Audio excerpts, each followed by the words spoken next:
Welcome everybody. We appreciate you guys being here. This is Bigger Brains Work from Home Tech Training Tuesday.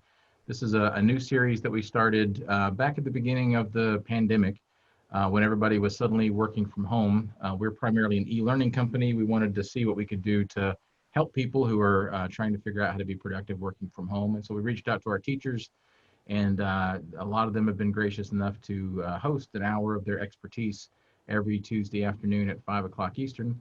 Today, our expert is my old friend, Emily Lugo from Computer Troubleshooters Greensboro, as you can tell from her lovely background. So a couple of housekeeping items. This is a Zoom webinar. A lot of you have probably been in Zoom meetings lately. I've been in several Zoom meetings today. One difference between Zoom meetings and Zoom webinars is that in the webinar, everybody is automatically muted and you can't unmute yourself. But at the end, when we have time for Q&A, if you'd like to speak, you can click the raise hand button and we'll unmute you from here. But along the way, you can use your chat panel to ask any questions, and we'll stop periodically to answer the questions as we go along. We always appreciate the questions that come in. There are a lot of good real life situations that we're happy to help with. If all goes well, a recording of today's session will be on our YouTube channel, hopefully tomorrow. That's youtube.com/biggerbrain743. And don't forget to wash your hands. Right now, we only have one upcoming session. We need to fill up our schedule. I'm going to be sending out a poll later this week on our email list and on our Facebook page. So if you're interested in suggesting topics for us to cover in our next upcoming Tech Training Tuesdays, keep an eye out for that. But next week, Idaho Idakpai is going to be presenting Building a Crisis Management Site in SharePoint. He is our teacher for our SharePoint Online Basics course and a great guy, and we're looking forward to seeing him next week. So we are Bigger Brains. We're primarily an e-learning company. Most people know us for our Microsoft courses. We have a library of about 160 courses. We've been honored to win the Best IT Skills Training Award from eLearning Magazine for most of the last 5 years, primarily for our Microsoft content. But today is a little bit different. We're going over to the dark side. We're going to be talking about the Google side of things with Emily Lugo. And this is actually pretty special because Emily was scheduled to film an update to our Gmail course. It was the last thing we had scheduled to film right before the shelter-in-place orders started, and we had to make the difficult decision not to film Emily's updated course. So the first course we will film, once the studio is able to reopen, will be Emily's Intro to Gmail course. So look for that hopefully sometime late summer or in the fall. Emily is a longtime IT professional, over 20 years of experience. She's the owner-operator of Computer Troubleshooters Greensboro. She loves to help small business owners succeed by providing the technology tools and support needed to give them an edge over their competition and allow them to focus on their business. And Emily, we are thrilled to have you with us here today. I'm thrilled to be here. I'm going to stop sharing and turn things over to you. All right. So we're going to dive in this morning, or this evening rather, on Gmail. And I'm going to share my screen here so everyone can see my Gmail account. Now, is this your real Gmail account? This is a test Gmail account that you set up for me, Chip. Oh, that's probably safer. Yeah, probably a little better. It's a G Suite, so it is the business Gmail version. And the account is nudgelearning.com, so it's a custom domain name as opposed to a gmail.com address. But the interface is essentially the same. There's a few minor differences. But this is your basic Gmail account, and we're not doing the whole Gmail essentials, diving into every little detail. We were going to try to cover just some tips and tricks. We're going to assume that most of the audience here is probably familiar with the basics of Gmail. And we just want to kind of go over some things that maybe you didn't know that Gmail could do, and see if that can help with some of your productivity and some things like that. So, sounds great. All right. So jumping in, we are going to talk about multiple accounts. So if you're working from home, and most people are these days, you probably have a work email and a personal email and maybe 2 or 3 other email accounts that you use for various different reasons. And being able to manage multiple email accounts is a reality today. So With Gmail, there's a couple of different things you can do. They make it really easy if you have more than one Gmail account. So if you have like this, a G Suite business account, but maybe you also have a personal Gmail account, you can just switch accounts here. If you haven't ever used that account before, you would go to add another account and you would just type in your new Gmail address and hit next and put in your password. And once you've done that, it's going to add that account to this drop down right here. So you can just easily switch over and pick your other Gmail account. And then to me, it's a little unfortunate that it does this in some ways, but it's also nice in others, is that it opens it in a new tab so that your work email can be in this tab, your personal email is in this tab. If you forget you have it open and you open it again and you switch with the switch thing, it opens a third tab. So that's where I said that's a little unfortunate to me. But if you're used to managing it with two tabs, that's one way to do it. The other option, did you have something, Jim? I was going to say, it still works a whole lot better than Microsoft does about that same situation. It's really hard to have two Microsoft Mail accounts open at the same time. True, that is very true. So yes, it's pretty convenient. The other option you can is maybe you don't have a Gmail account as your other email. Maybe you use a personal Gmail, then you have a work email that's a completely different Microsoft Exchange or some other account. Or maybe vice versa, you have a work Gmail and you have a personal account with your ISP, for example. You can add that account in settings. You open up the settings, there is an option under accounts and import. And you can add check mail from other accounts. So you can see I've already added one here, but this is how that dialog would work. Basically, you would put in the email address of the other account that you want. I'm just going to pretend and do the same one again. Oh, well, it won't let me do the same one again. All right, so I'll pick a different one. We'll use this one, my Roadrunner account. And then you would fill out this dialog with your username and password and the mail server. They try to pre-populate it for you. It's not always correct, so you definitely want to double check those settings with your email provider and make sure that you put in the correct server addresses and ports if needed. Emily, I'm not seeing the screen properly. I'm not seeing the box that you have. Oh, open. the dialogue. You know what? I don't think I shared the whole screen. Let me do that.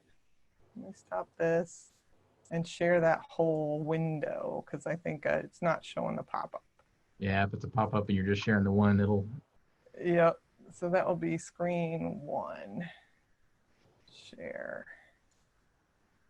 And now I move our little people. There it is. Is that better? You see it now? Okay. Now things make more sense. All right, so let me go back. So this was the first part. you put in your email address and you click next, and then you fill in this server information. And you have several options here, similar to anytime you set up a mail account with any other service. You can choose to leave a copy on the server if you want, so that it stays out wherever you're getting it from. In this case would be Triad Roadrunner's site, or not. If you wanted to just pull it in and remove it from that server, you would not check that box. Then you have your SSL. You probably do want to check this box, label the incoming messages. That way you'll be able to see that those emails that are coming into your Gmail account are coming from that email address as opposed to your other email address, just for good management. And you have the option of saying archive incoming messages, skip the inbox. So that means that it kind of does like Outlook with the move message. It puts that label on it that it came from that email account and puts it in a separate label. You don't see it in the main inbox anymore. You only see it under that label. That's an option. It's a preference, whatever you want to do. And then you would go add account.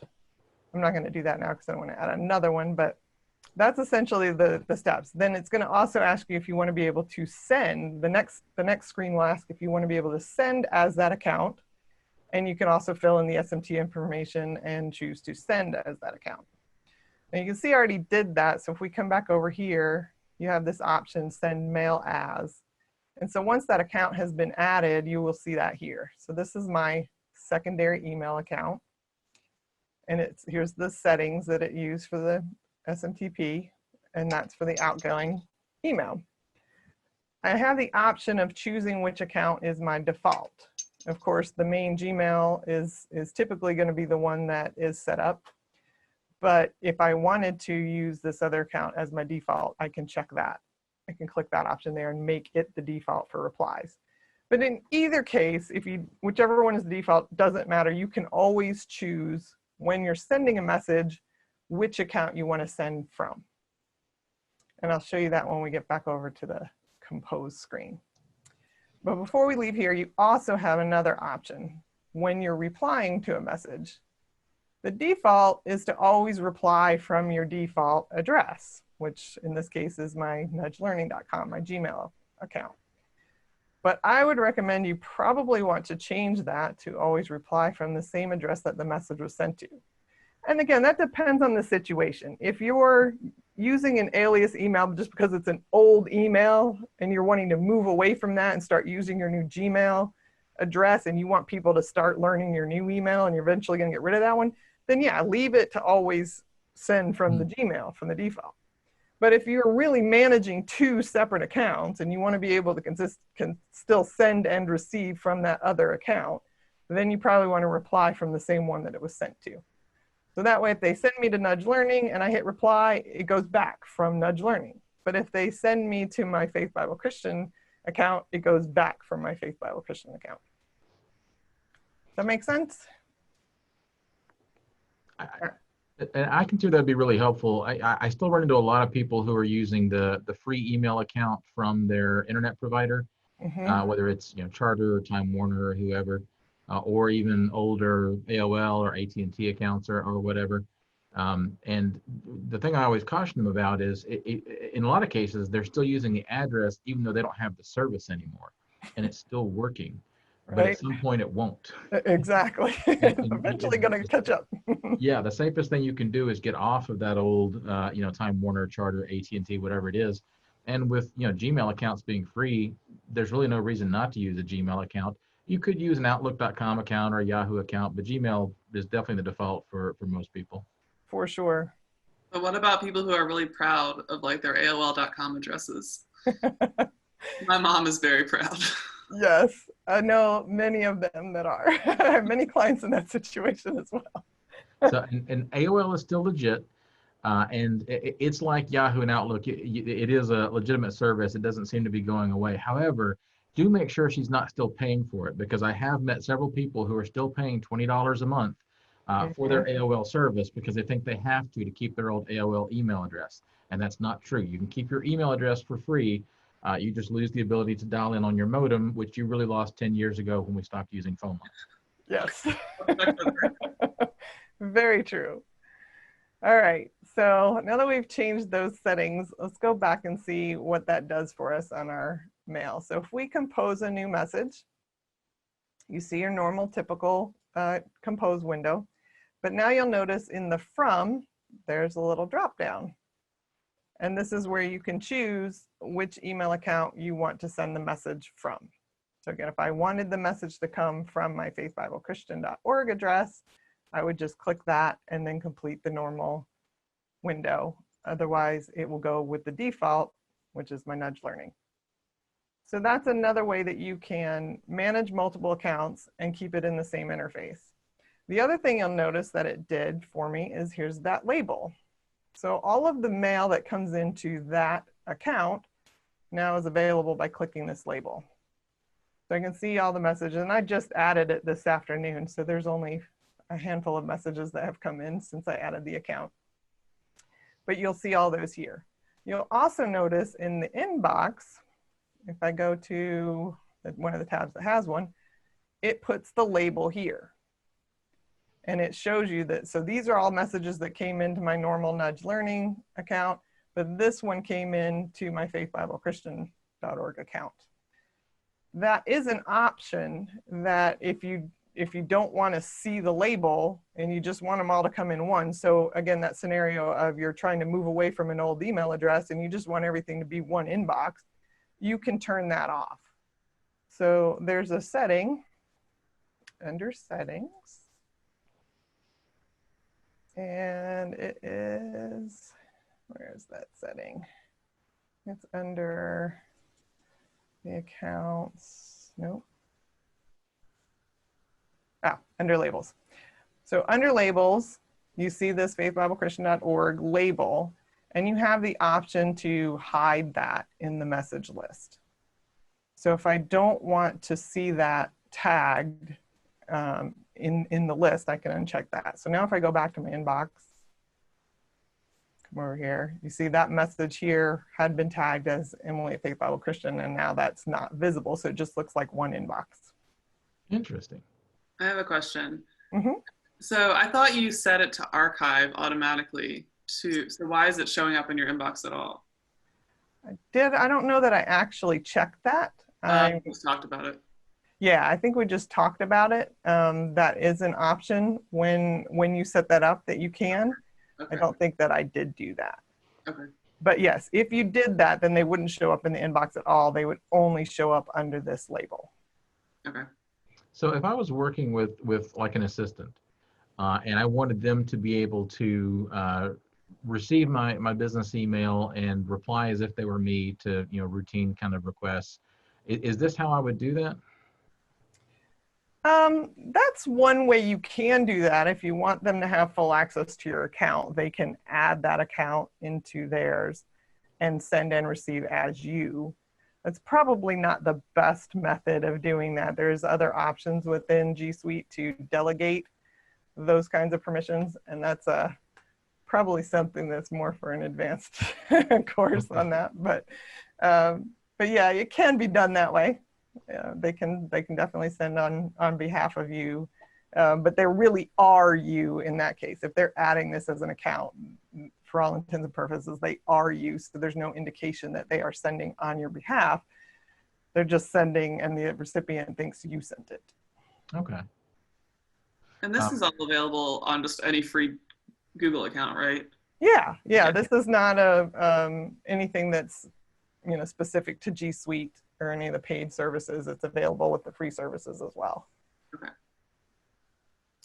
Yep. So the other option under the labels is you can show or hide this if you don't want to see that. So again, if you're wanting it to just be one mailbox, maybe you don't care about that other label, you can turn it off altogether, or you can choose to only turn it on if there are unread messages in it. So this will only show up if you've got a new mail that came into that account. So you can customize and choose those options for your own personal preferences. So this would give you something similar to the Microsoft folder view then. If you wanted to turn on all those labels, you could see those on the left side, just like you do in like Outlook. Yep. And if you use the send and archive, then it really would be like a separate folder. Because in Gmail, remember, labels are not really the same as folders.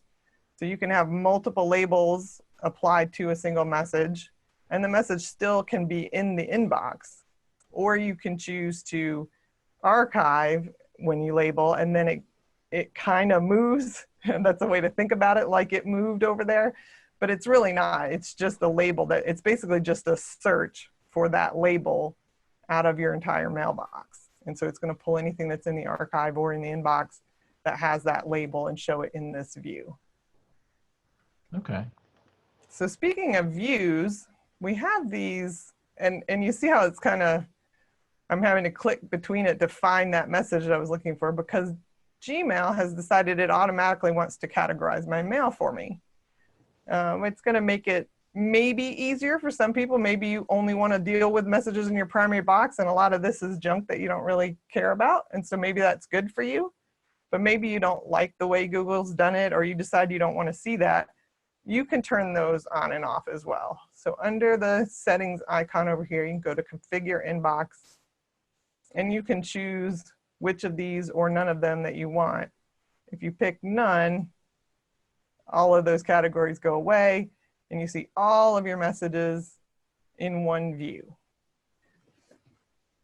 And if you wanted to add maybe just social, I want primary and social, then it just splits it up that way. But see, now you can see that all of a sudden it looks like I have more mail. It's the same messages, the same inbox. It's just not divided up into multiple groups now. So it's all in one view. So it makes it a little easier to see. Kelly was asking if you turn that on to start with, but that's the default, right, to have those tabs? It is the default to have them on, I think with the new updates to Gmail, Yeah. but you can, again, turn them off if you want. Yeah, I feel like when they first came out with it, they made it easier to turn it off. They were like, if you don't like this, turn it off. And maybe some people did. Yeah, it could be.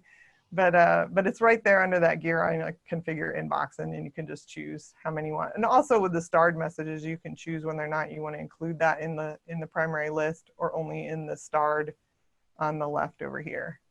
So those are all options that are available in that configure inbox.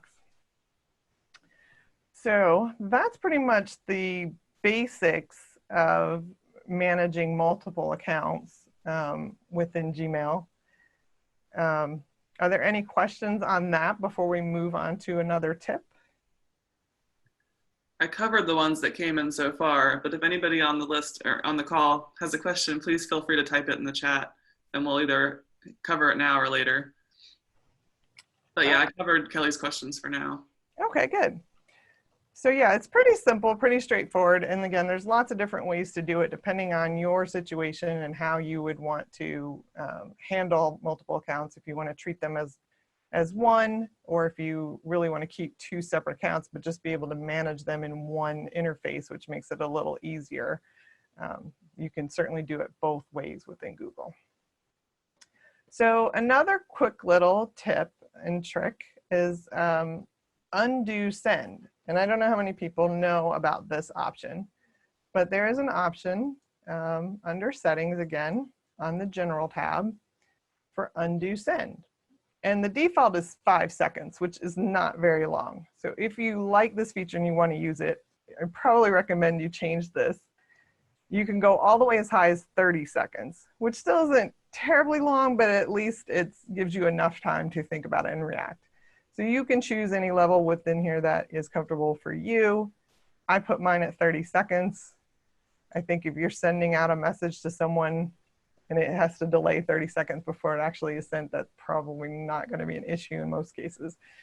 But it gives you that nice opportunity when you send a message and you accidentally clicked send, but you weren't ready to send it. You know, maybe you forgot the attachment that you were supposed to put, or maybe you decided you were just typing a draft and you accidentally hit send, test, send, undo send, we'll just say. And so I'm going to send it to myself, test.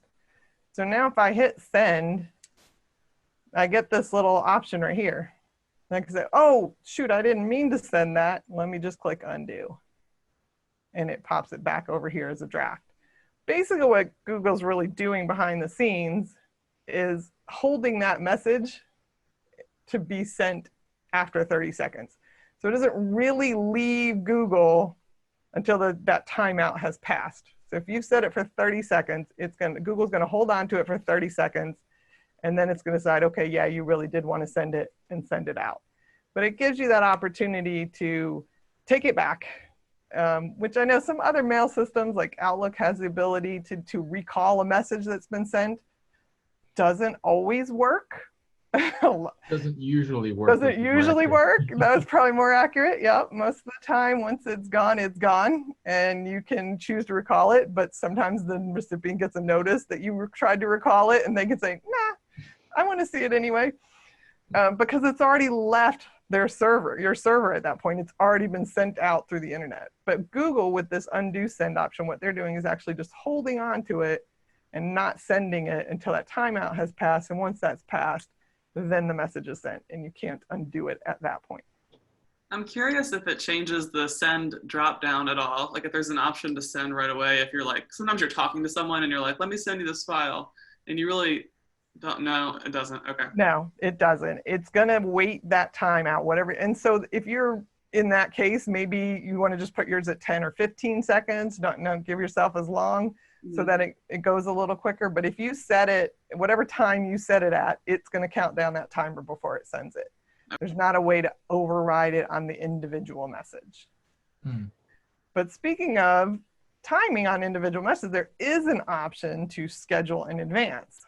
So kind of the other way around, if you want to not send the message until maybe you're like me and you're up at 3 in the morning, but you don't want your client to see that you were working at 3 in the morning and you want the message to send at normal business hours, like 9 a.m. You can schedule that send and pick a date and a time. It gives you a few by default, but you can click this window dialog and pick any date and any time that you want to send that message. And then when you click schedule send, you'll notice it pops it over here and puts a label on it. Also still gives you the undo option, but then it puts it in this label of scheduled. So you're able to come in here and see that this message is scheduled to be sent out on April 30th. It shows you the time over there on the right. And so Google's going to hold it in this label until that date and time that you've suggested, and then it's going to send it out at that point in time. So that's also another kind of cool little thing about Google, especially, like I said, for me, because I work late hours, but I don't always want my clients to see that. So I can schedule those messages to show up during normal hours. Well, and then people can think you're working at 8 a.m. when maybe you don't do that very often. I absolutely never do that. Very, very infrequently, I will say. I won't say never, but yes, I typically start my days later because I also go to bed later.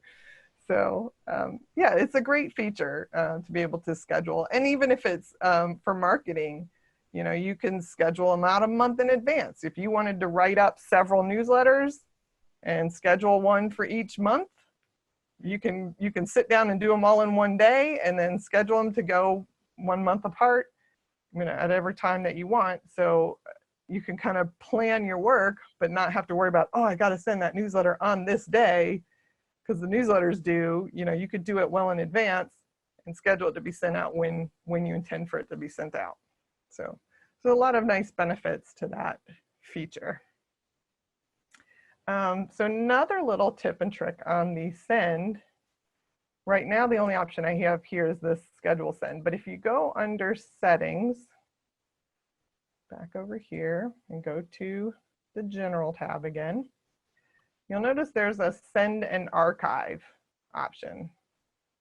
And by default, it's hidden, but you can turn it on to say, show the send and archive button in reply. So what happens here, let me save this. If I'm in my inbox and I'm going to reply to this message, you see here now this button says send and archive, or I can use the regular send. If I do send and archive, say reply, when I do that, it archives the original message. So it does that kind of all in one step.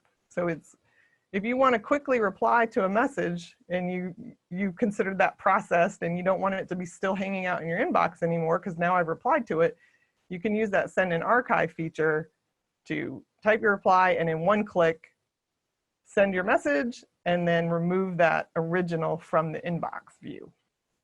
It doesn't delete it. Nothing is deleted in Google unless you actually tell it to delete.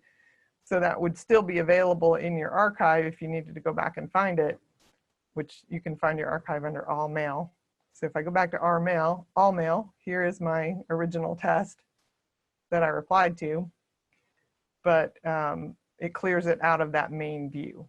So that's just another little quickie, make yourself a little bit more efficient and clear those out as you go. Any questions on any of this? There's a question on the last one, which is there a limit how far in advance you can schedule? You know, that's a very good question. Let's see. Schedule. Oh, you have to fill it out first.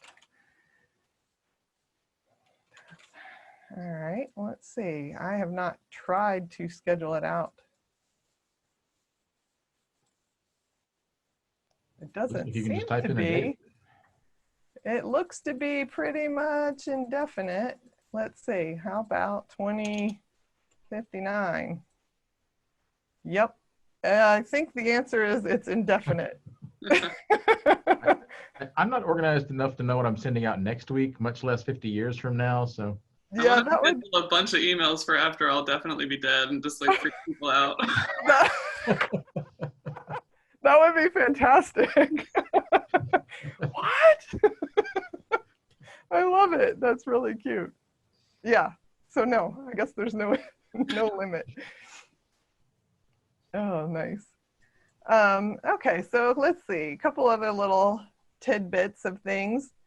So I'm an Outlook user primarily, or have always been for many, many years. I'm recently coming around to look into Gmail more so. But if you're like me and you're in Outlook, you might like the reading pane, which is available in Outlook. So if you go under settings, and most of the cool stuff in Gmail is under settings, under the inbox tab, you'll see this option for reading pane. And you can check it to enable it. And then you have several options. You really don't have to worry about picking this now, because once you've turned it on, you'll see that you can adjust it in the main view. So if we just save that, and we come back here, so now you see this toggle split pane, which was not there before. And you have the option to say no split, which is the normal view by default, vertical split, which is what the new Outlook version usually looks like, which puts this preview pane on the right-hand side of the message. So you can easily click through the emails without having to open each one and be able to see them in this preview view. And the other third option is horizontal split, which does the same thing, but it puts it below, which I don't find personally as useful. You can also adjust it. So maybe if you wanted to use that view, you can drag that up so it makes it a little more visible, but then you lose much of your list. So you can choose how you want that to look. My preference is the vertical split. And then again, you can decide how wide or narrow you want that preview to be. But I find that to be a very useful way of looking through my mail. yeah, this is fantastic. I had no idea Gmail had this. That's exactly how I like to see my mail. And I remember when Microsoft changed from having the preview pane, they call it, on the bottom to having it on the side. And a big part of it was the science. They found that we read faster when our eyes don't have to go as far left to right. So we go left to right and then down, left, right, down, as opposed to left to right, on those big long lines. This is really helpful. I'm going to go change all my Gmail accounts now. Good. Glad somebody's getting some benefits. So that was most of what I had as far as pre-prepared content. There's definitely other things we could talk about in Gmail. We could do an entire lesson on labels. How much time do we have, Chip, that we want to talk, or do we want to just dive in on other questions? Well, we do have a couple questions open right now, so maybe we'll do that first. Robin's asking, does it send scheduled messages even if you don't have Gmail open? Yes. So regardless of whether or not you are logged in or have the account open on your computer, you can be on vacation in the Bahamas while your scheduled marketing message goes out because you scheduled it before you left. So absolutely, Gmail is going to take care of that for you. And then Kelly was just asking where the reading pane was again. The reading pane. So to turn it on in the first place, you need to go under settings, under inbox, and check the box to enable reading pane. You can also make your selection here if you want to say right of inbox, which is my preference, below, which is that horizontal. It's funny how they call it differently here. Here they say right of inbox and below inbox, but on the other screen they call it vertical and horizontal split. It's the same thing. It's just different terminology. But right of inbox would be that vertical split. Below inbox would be the horizontal split. And then of course, no split is just the default view without the reading pane. So you can check that here and then save your changes. well, actually I already had it, so don't have to save, but then when you come back, once you've turned it on, now you have the option to toggle it up here, and you can click the little arrow to drop down the options and choose whichever option you prefer. But if you don't check that box to enable it, this drop down is not in your view at all by default. You have to actually turn it on first, and then you're able to manipulate it from here. So if you've got no split selected, it's really not doing anything, right? It's just kind of like disabling the feature. Yeah, it's essentially disabling the feature. The only difference is that it's still there. The toggle option is available if you want to change it. But yeah, it's essentially the same view as if you didn't turn it on in the first place. Very nice. So Kelly's asking, how does that work across computers? So if you're accessing your Gmail from different computers, does the settings stay the same wherever you are?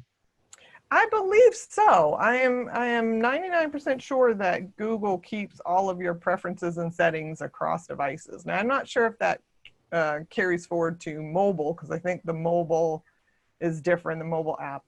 But as far as PC to PC or different browsers, even if you opened it and you wanted to use Edge for whatever reason instead of Chrome, you can open it in Chrome and it should maintain the same. We can test it. No, maybe we can't, because I don't know if I remember the password. But I'm pretty sure, yeah, I'm pretty sure that it does keep those settings across it, because it's a part of your account with Google. Yeah, it seems like something Google would do. Yeah. So that's all the questions we have so far. Guys, if anybody else has any questions, feel free to type them into the chat. Double checking the Q&A, there's nothing there either. So yeah, any other questions for Emily? Or Emily, did you want to share something about labels? Seemed like you were heading that way. Yeah, we could talk about labels, you know, give a brief discussion on that. So we kind of highlighted some of it throughout this with the tips, but labels are an interesting thing in Google. Again, they're not really folders, but most people want to think of it that way. They think, oh, I'm going to move this, because you can drag messages and drop them into labels. So like if I want to move this over into, you know, important, I can move it, but it doesn't actually move it. It's not really like a I think you can't drag to important. Yeah, I can't drag to important. I think I can drag important to it. Yeah. But maybe I need to set up a new label. So let's manage labels, or create a new label rather, and we'll call it my folder.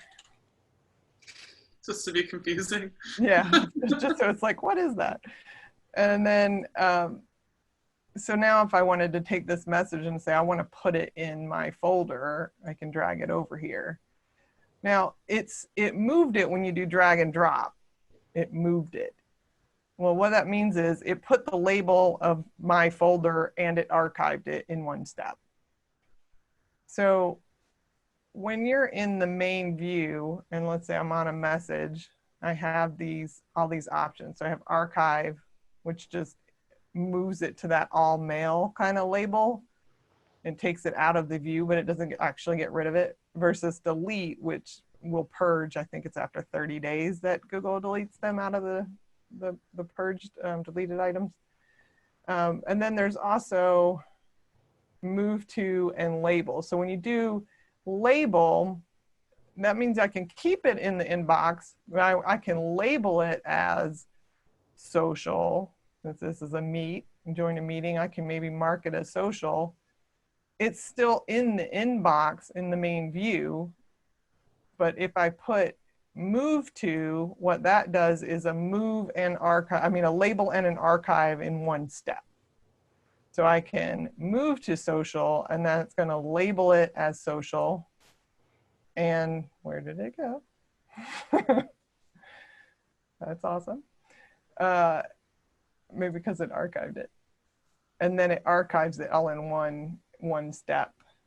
So which one was that one happening now? Was it this one? I don't remember which message we did. That's not really very helpful, is it? I think it was that one, but I don't see the label on it. If you go down to categories, oh. Yeah, I think you're right. I think it was that one. So in all mail. But yeah, that's interesting that it doesn't seem to show the label.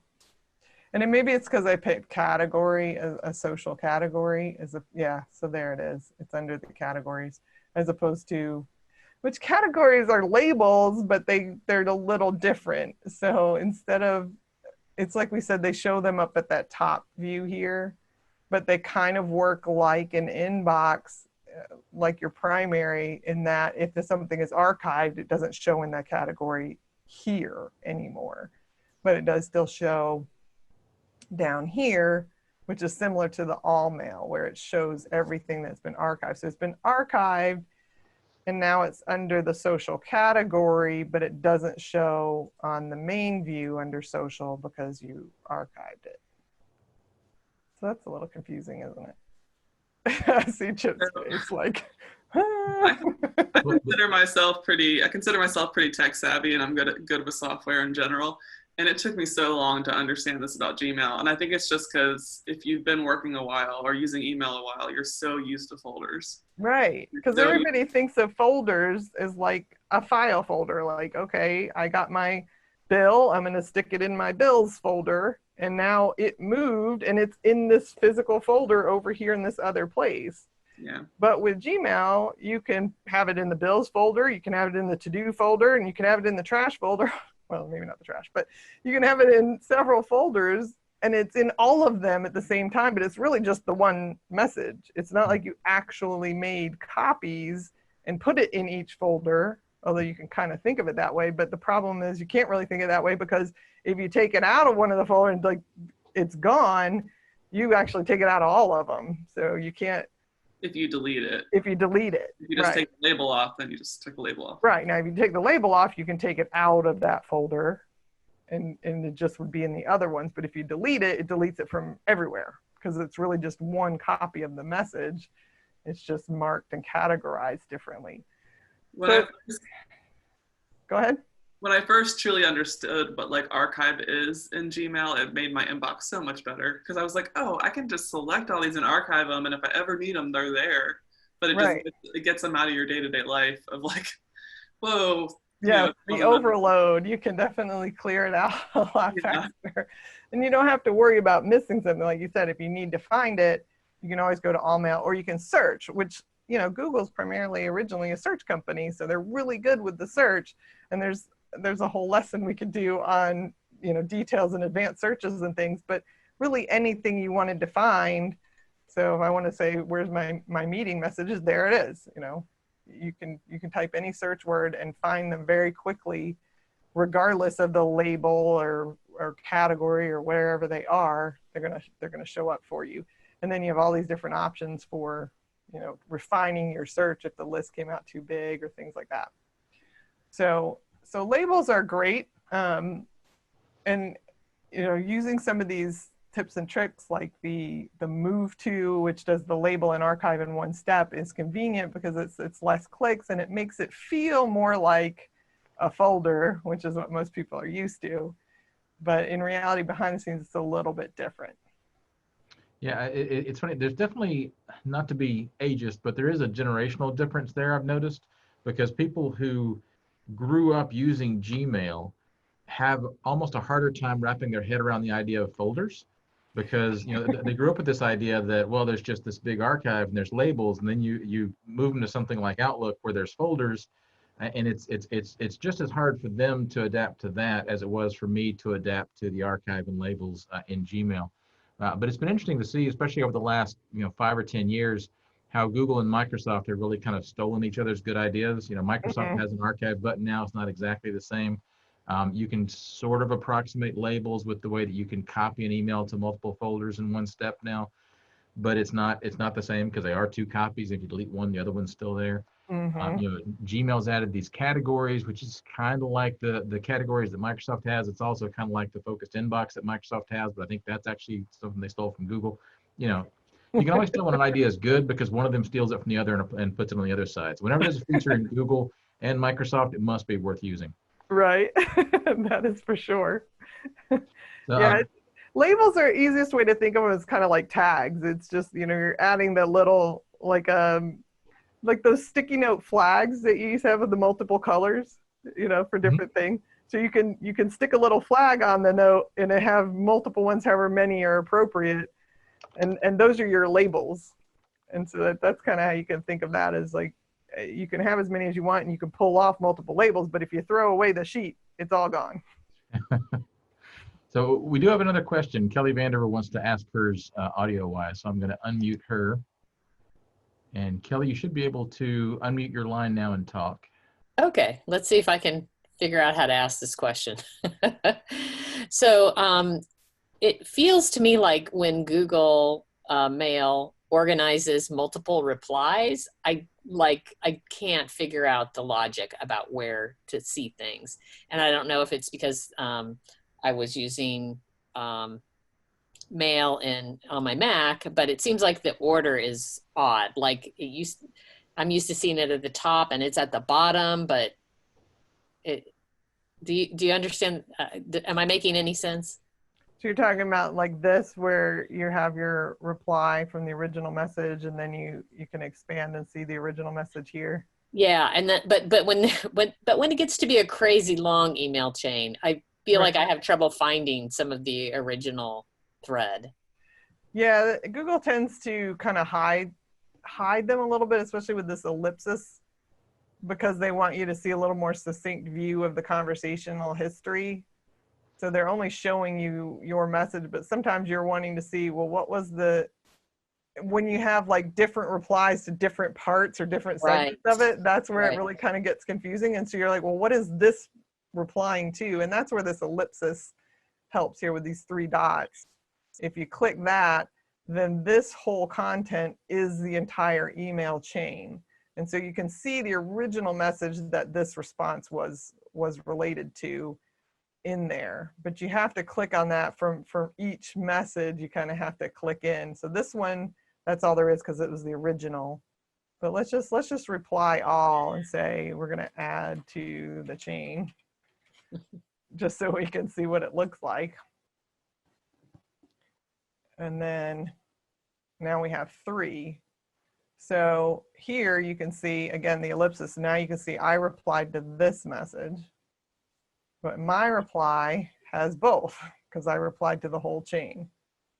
So it just tags it on the bottom. It just adds the new stuff to the bottom in theory. Yeah, it just adds it to the bottom. So this was the original message, this was the response, and then this was my response. Now, if somebody else came in or I did and came in and replied just to this message again, replying in the middle, we'll say.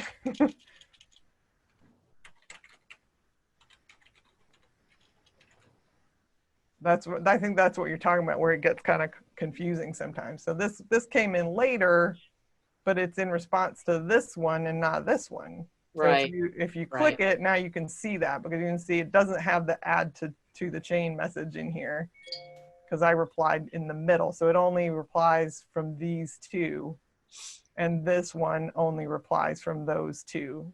But that must be what's throwing me, because yeah, I'm like Jackie. I'm not totally untechy, but yeah, and it's usually not bad. But like when you get these things in the middle like this, that's where it sometimes gets confusing, and especially if you have multiple recipients, because now you've got some people replying to earlier parts of the message, or they weren't copied on the later, and you see you can get into a whole kind of screwy mess on order of things. So anytime you're confused about, well, this reply doesn't make sense, or what is she replying to, that's where you want to click those dots, and you can actually see the whole message chain that person's response was to.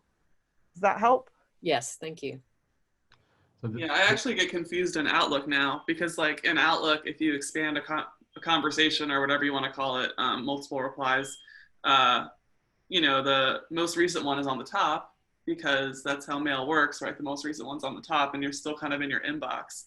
And that confuses me because I'm expecting it to work like Gmail, where the most recent one is on the bottom once you open it. And I have the opposite problem, because I'm used to the most recent one being on the top, and I'm newer to Gmail. So it's like, where exactly, how can I find it? Yep. So it's kind of reversed. Well, we're coming up on the top of the hour. I don't see any more questions. Kelly, I'll unraise your hand there. If anybody else has any more questions for Emily about Gmail or Google or computer troubleshooters, feel free to ask. And I if did have not, one other little thing I had noted down that I kind of skipped over when I was reading my notes that I sure. wanted to talk about. So there's kind of a cool little thing in Gmail that probably most people don't know about, which is the way Gmail sets or reads its addresses, I guess you could say, is that dots and pluses don't count. So let me say an example. Like if I made my email address, which I have one, called emily.ctgreensboro@gmail.com, and that happens to be my junk email account, so don't use it because I never check it. So that's the one I use for all the things I sign up for, so I don't want to get a bunch of spam in my regular box. But that address, emily.ctgreensboro, is really Emily CT Greensboro to Gmail. The dot can be there or not be there. Gmail doesn't care. If I wanted, I can make it e.m.i.l.y.CT Greensboro@gmail, whatever. Doesn't matter how many dots or where I put them, it's still the same address to Google.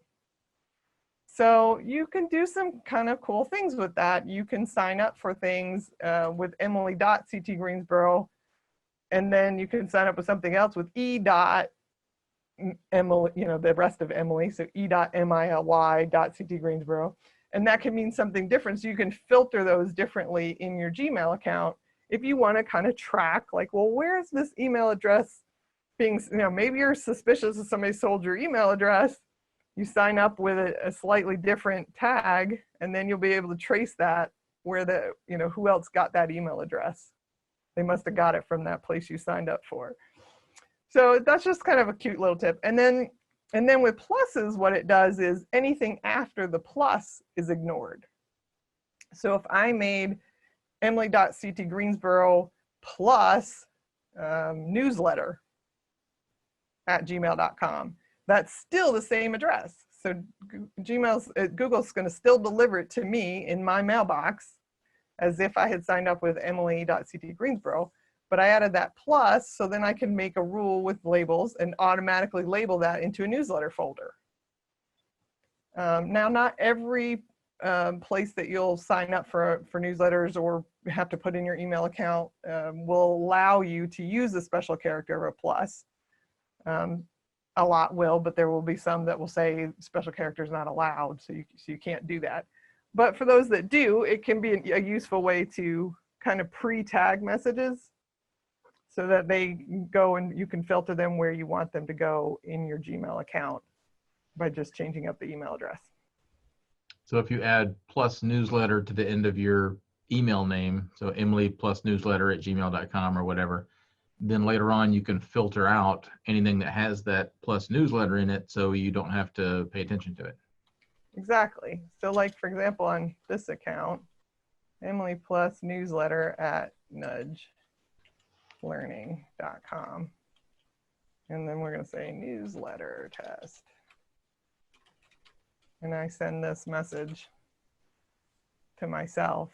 So you see it still came in, even though my email is Emily@nudgelearning, it ignored everything after that plus sign. So it still comes in, but now it's tagged that it came in that way. So you can see in the two, it was to Emily plus newsletter. Can you show us how to then filter? Yeah, so then you can make a rule. So you can say filter messages like these. This is the easiest way to probably do that. Filter messages like these that you can say are to Emily plus newsletter, and decide what you want to do with them. And you can say skip the inbox and archive it directly. You don't even want to see it. Or you can apply a label. So I'm going to put my folder label on it. And then maybe I want to categorize it as updates, whatever other options you want. Or I can just say, you know what, anything comes in with that, I don't want it. Let me just delete it. So you can decide how you want to handle that and create the filter. And now when you send any messages that come in that way will be automatically processed according to your rules. Very cool. Well, that is an awesome extra bonus tip. Thanks for sharing that, Emily. I wish Microsoft had that one. They haven't stolen that one yet. So I need they probably don't know about it.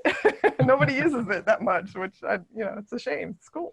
Well, now that we've made this video, now everybody will start using it. Microsoft will steal it, and it'll be a good day for everybody. Yes. Folks, thanks so much for being part of our webinar. We hope this was helpful for you. Don't forget, we do have another session coming up. Actually, Emily, if you can unshare, I'll share. I will. Stop my share. There you go. And I will share this. So that was Emily today. Next week, we're talking about SharePoint, which is a totally other side of the business. So everybody's either a Google person or a Microsoft person, and we do a little bit of both. We're mostly Microsoft, but Emily and Jackie and some others help us out with the Google side of the world. But next Tuesday, May 5th at 5 p.m. Eastern, we'll have Idaho Edokpai talking about how to build a crisis management site in SharePoint. We hope you guys can join us for that. Hope this was helpful for you. If you've got ideas of what you'd like to see in future webinars, especially if it's anything related to Microsoft or related to Google, feel free to email us, post on our Facebook, comment on our YouTube links. We would love to hear from you. Meantime, Emily, thank you so much for being our presenter this week. Jackie, thanks for moderating. And everybody, thanks for tuning in. We appreciate you being here, and we will see you next time. All right. Thanks, Bye, Jen. everyone. Bye, guys.